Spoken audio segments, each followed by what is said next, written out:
बिस्मिल्लाहिर्रहमानिर्रहीम, अस्सलाम वालेकुम। It's me Zulekha Nasir and you are watching Zulekha Nasir official.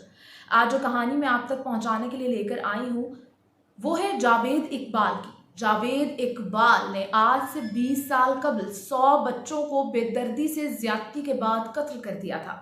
Javed Iqbal कौन था और उसने इन बच्चों को कत्ल क्यों किया, ये हम आपको बताते हैं। आज के वीडियो में हम आपको तमाम हकायक से आगाह करेंगे। जावेद इकबाल का ख़ानदान तकसीम हिंद के बाद लाहौर आ गया था और इनके वालिद ने लोहे के पाइपों का काम शुरू कर दिया था। 1961 में जावेद इकबाल की पैदाइश हुई। इसने इस्लामिया कॉलेज रेलवे रोड से इंटर किया। जावेद इकबाल बचपन से ही ज़िद्दी, झगड़ालू और बहुत ही जुनूनी बच्चा था। वालिदैन से हर जायज़ और नाजायज़ फरमाइश को वो पूरा करवा लेता होता था, ये उसका मशगला था। इसके जहन में उल्टे सीधे ख्यालात भी आते रहते थे। हर वक्त कोई ना कोई शरारत, हर वक्त कोई ना कोई झगड़ा करने के मूड में ये रहता था। लेकिन वो इस कदर शातिर था कि किसी को नुकसान नहीं पहुंचाता था ताकि उसके ऊपर कोई इल्ज़ाम ना आ सके।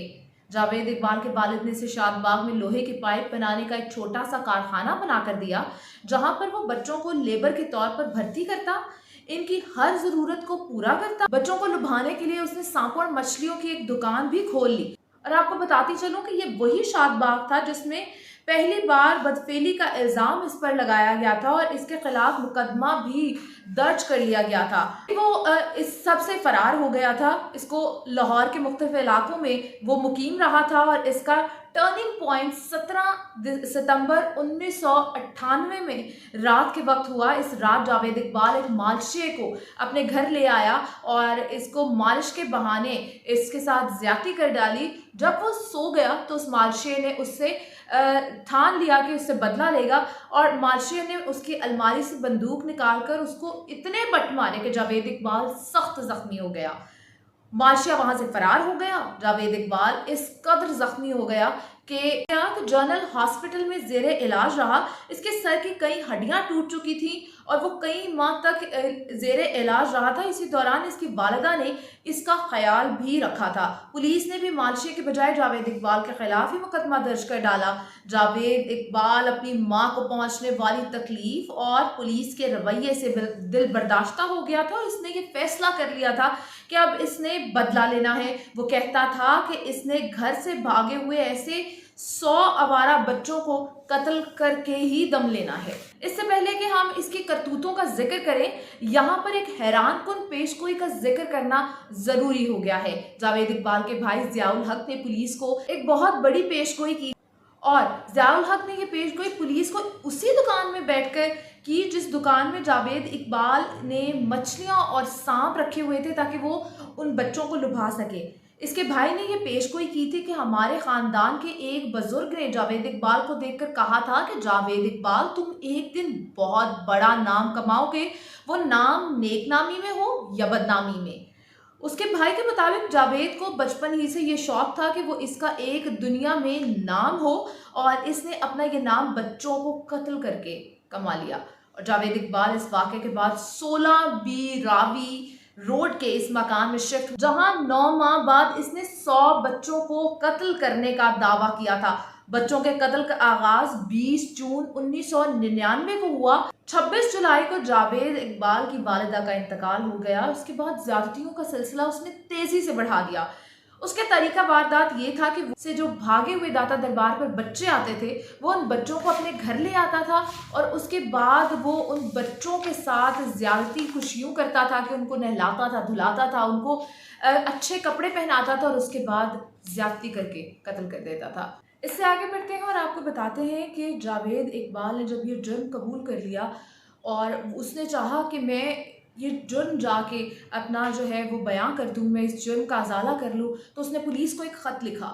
लेकिन पुलिस ने इस खत के ऊपर बिल्कुल भी कोई नजरसानी नहीं की। उसके बाद जंग के दफ्तर में उसने ये खत भेजा जो कि खाबर नईम हाशमी, जो कि जंग के एडिटर हैं, उनको उनके हाथ लग गया और उन्होंने जावेद इकबाल को अपने ऑफिस आने के लिए जो है वो कहा कि तुम ऑफिस आ जाओ, बैठकर बात करते हैं। जावेद इकबाल रिक्शे में बैठा, उसके साथ 2 और लोग भी थे और वो अखबार के ऑफिस जो है वो पहुंचा और वहाँ पर उसकी तलाशी ली गई जिसमें उससे बहुत सारी नींद की और जहर की गोलियां बरामद हुई। उसके बाद पुलिस जो है वो वहाँ पर जो है वो जमा होनी शुरू हो गई जब उनको पता चला कि लो जी अब तो ये हमारे हाथ से निकल गया और इसने कहीं और बता दिया है। उसके बाद एक आर्मी जनरल ने जो है वो ख़ावर नईम हाशमी साहब को कॉल की उसी टाइम और कहा कि आपने इस बंदे को, जावेद इकबाल को, पुलिस के हवाले नहीं करना। जावेद इकबाल का नफ्सियाती डॉक्टर जो था, जिसका नाम सुहेल था, उसके मुताबिक, उसने जो वॉइस ऑफ अमेरिका को बताया उसके मुताबिक कि जावेद इकबाल एक नफ्सियाती मरीज़ है और वो इस नफ्सियाती मरीज़ होने के साथ साथ एक बहुत ही शातिर इंसान है जिसने बड़ी ही चालाकी से जो अपना वक्त था, जो उसने जब गिरफ्तारी दी वो था दिसंबर 31 दिसंबर का वक्त, और वो चाहता था कि जब 1 जनवरी साल का पहला दिन आए तो उसकी सुर्खियाँ एज ए सीरियल किलर बड़े बड़े अखबारात में शाया हो जाए। यही हुआ कि अगले दिन जब 1 जनवरी थी तो उस वक्त सारी बड़ी अखबारात में उसका नाम एज अ सीरियल किलर जो है वो छप रहा था। और ये भी बताते चले कि जावेद इकबाल ने जब ख़त भेजा, ख़ावर नईम हाशमी के हाथ जो ख़त लगा उसमें 26 बच्चों की तस्वीर भी थी।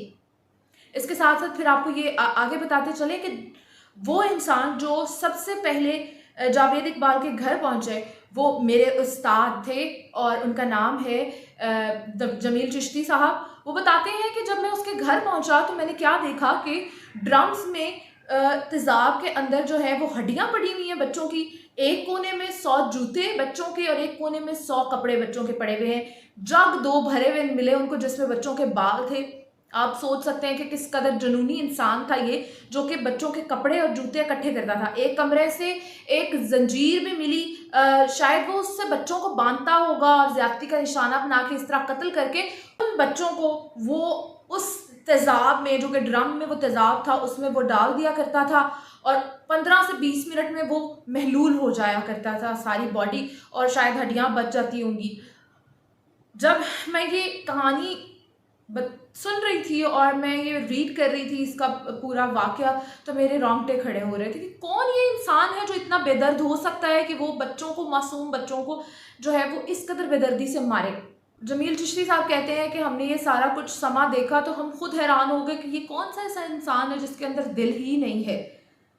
उसके बाद उस बंदे को जज साहब ने ये सज़ा दी कि जिन 100 बच्चों को कत्ल किया। इससे पहले मैं आपको ये भी बताती चलूँ कि उन बच्चों के जब अखबार में सारी चीज़ें शाया होने शुरू हुई, उन बच्चों के वालिदैन जो है रोते बिलखते वहाँ पे पहुँचे अपने बच्चों की तलाश में। जज साहब ने ये फैसला दिया कि बच्चों के वालिदैन को वहाँ पे मीनार पाकिस्तान लाया जाए, इस बंदे को वहाँ पर जो है वो फांसी दी जाए, इस बंदे को मीनार पाकिस्तान के सबसे ऊपर वाले फ्लोर से धक्का दिया जाए और चीलें और जानवर इसका नोच नोच के खा जाए। उसके बाद बेशुमार दफ़ा फांसी का हुक्म इसको दिया गया।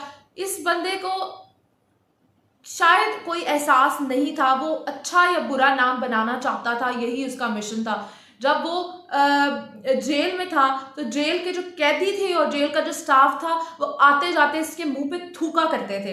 इसके बाद आपको ये भी बताती चलूँ मैं कि इस बंदे को, इसने बहुत दफ़ा जो है वो ख़ुदकुशी करने की कोशिश की लेकिन कामयाब ना हो सका। लेकिन एक दिन उसने ख़ुदकुशी कर ली और वो कामयाब हो गया क्योंकि उसको पता था कि मुझे सख्त से सख्त सज़ा दी जानी है और मैं यहाँ पे कितना इंतज़ार करूँगा। और वो नफ्सियाती मरीज़ क्योंकि बन चुका हुआ था तो उससे कोई मतलब देखना भी उसे पसंद नहीं करता था, नफ़रत करते थे लोग, क्योंकि एक बच्चे को मारना जो है वो इतना बड़ा जुर्म है। इस बंदे ने 100 बच्चों को किस बेदर्दी से मार दिया। ये फिक्र करने वाली बात है कि आज का मुआशरा, आज से 20 साल पहले ये हो चुका है, तो आज का मुआशरा जो है वो कितना गंदा और कितना ज़्यादा खौफनाक हो चुका है। हमें अपने बच्चों की हिफाजत करनी चाहिए। मेरा मैसेज ये है कि अल्लाह पाक हमारे बच्चों को हमेशा अपने हिफ्ज़-ओ-मान में रखे। इसी कहानी के साथ मुझे इजाज़त दीजिए। अल्लाह हाफ़िज़।